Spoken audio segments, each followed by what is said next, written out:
So I want to go someplace where we know somebody who can plug us into the social pipeline. No. Harry and Meghan are shameless. There's just no two ways about it. The night before Princess Catherine announced that she was battling cancer, the couple actually tried to turn personal pain into publicity. I thought, my gosh, the extension of that can be if you're vocal about your success. They'll see you and say you deserved it. It's the very same way that the Meghans hijacked Prince William's award show to honor Princess Diana, all so they could kick off their latest cash grab. And just as Princess Catherine was under attack.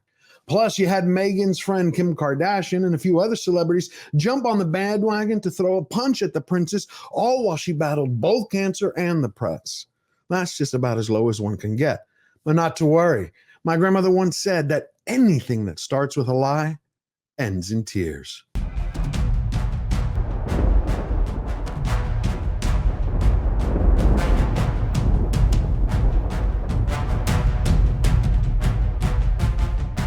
The world's heart just skipped a beat this week on the news that Princess Catherine is waging a war against cancer. And I want to send her my best wishes. God bless her.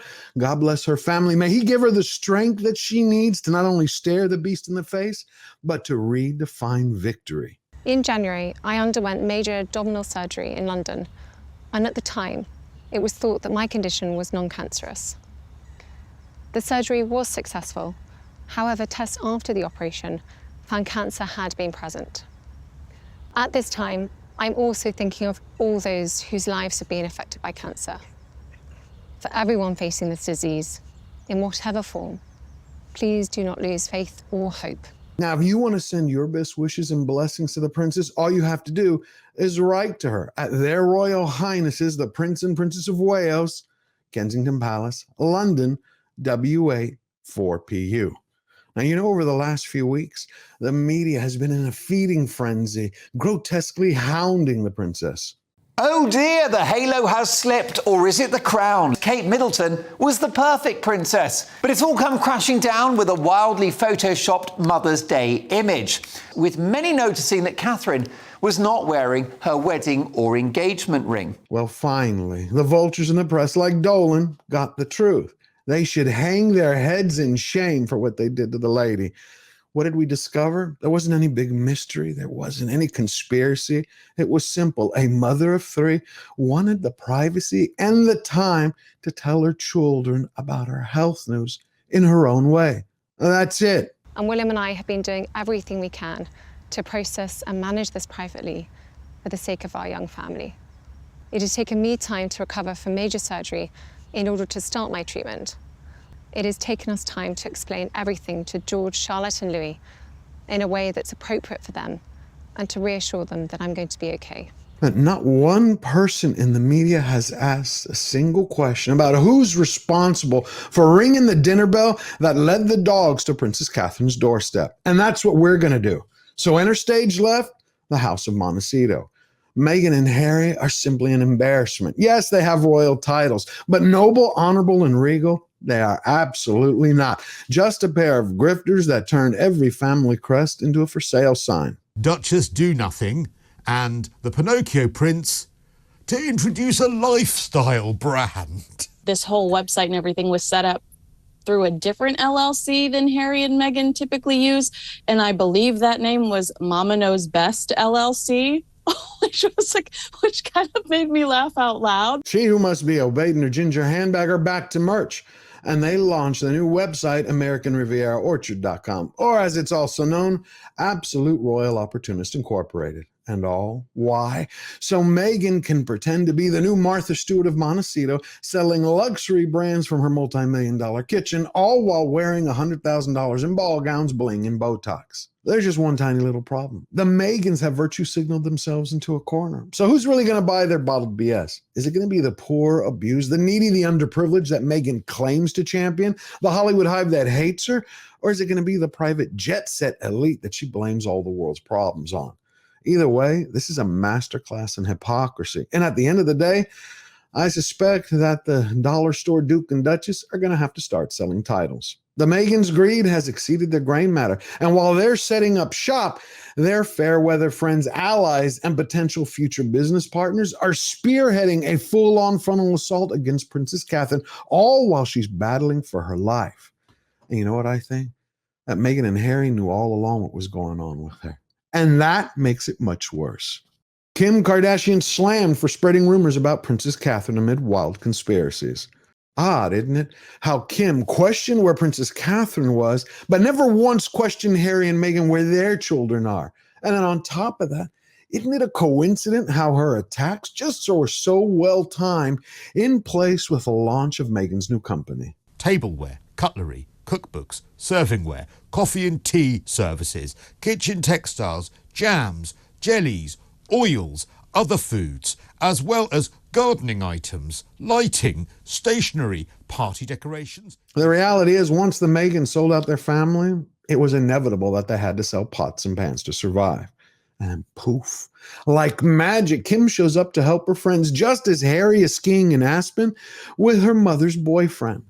But then, 5 days later, Kim Kardashian, who just happens to have some of her interests managed by William Morris Endeavor, the same talent agency that represents Meghan, decided to take another swing at the princess by sharing her friends' group's text messages.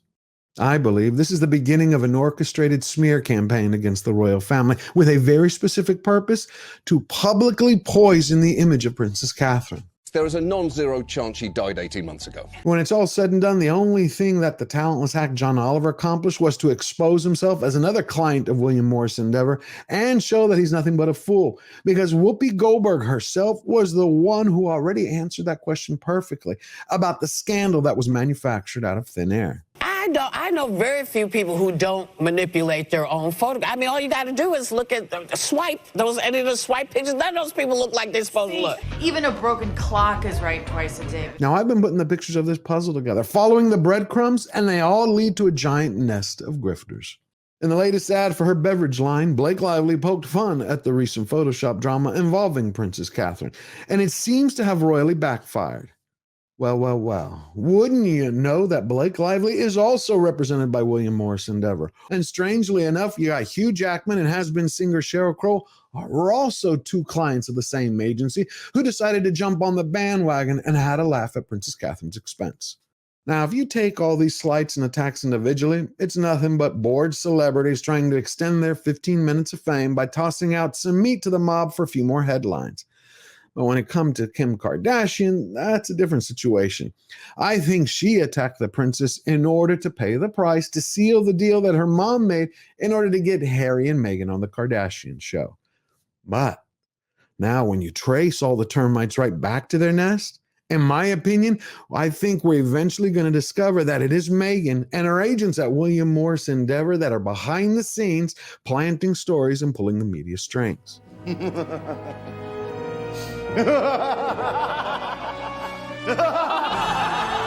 Add that all together, and what you get is a strategy of a sinister Hollywood story that is designed to inflict the maximum amount of pain on a royal mom of three who absolutely loves her children and truly loves her people.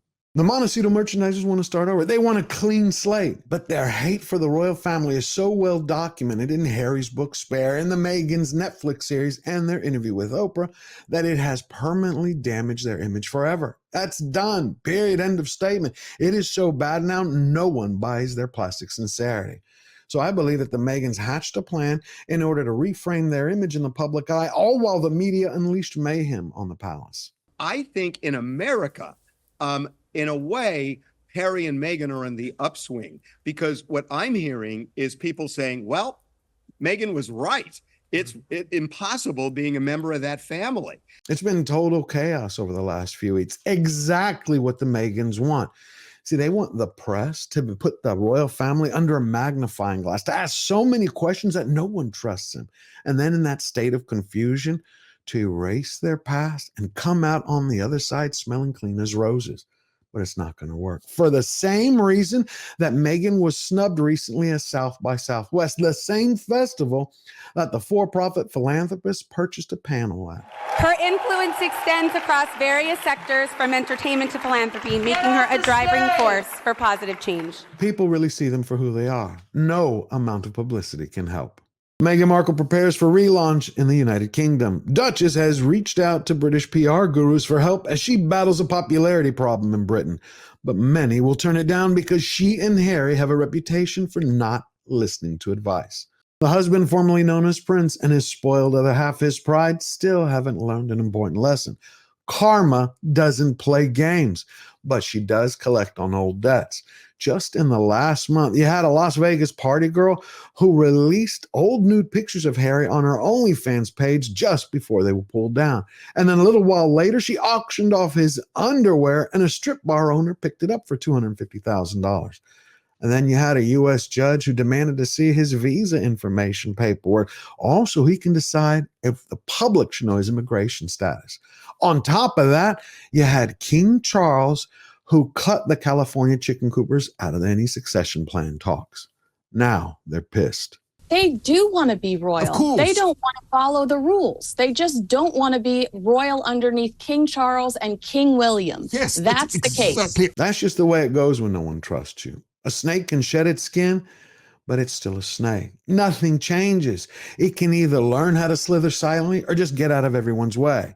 Meghan and Harry are going to have to come to terms that one day they're going to have to bow down to King William and Queen Catherine. Now, if you enjoyed this video and you found value in it, hit the subscribe button, leave your thoughts in the comments down below. And just so you know, I am working now on a Princess Catherine video. I haven't released one in the last few weeks because I was waiting for all the facts to come out. I didn't want to jump the gun. Tell me what you think Meghan and Harry are responsible for. Then share with everyone you know. And coming this Sunday is the 11th episode of our live stream, Slayer Nation.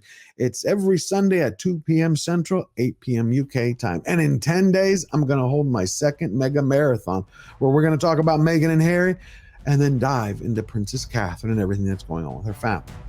Now, if you want to win every battle and stay true to yourself, all you have to remember is that we never bow down, we never bend the knee, always forward.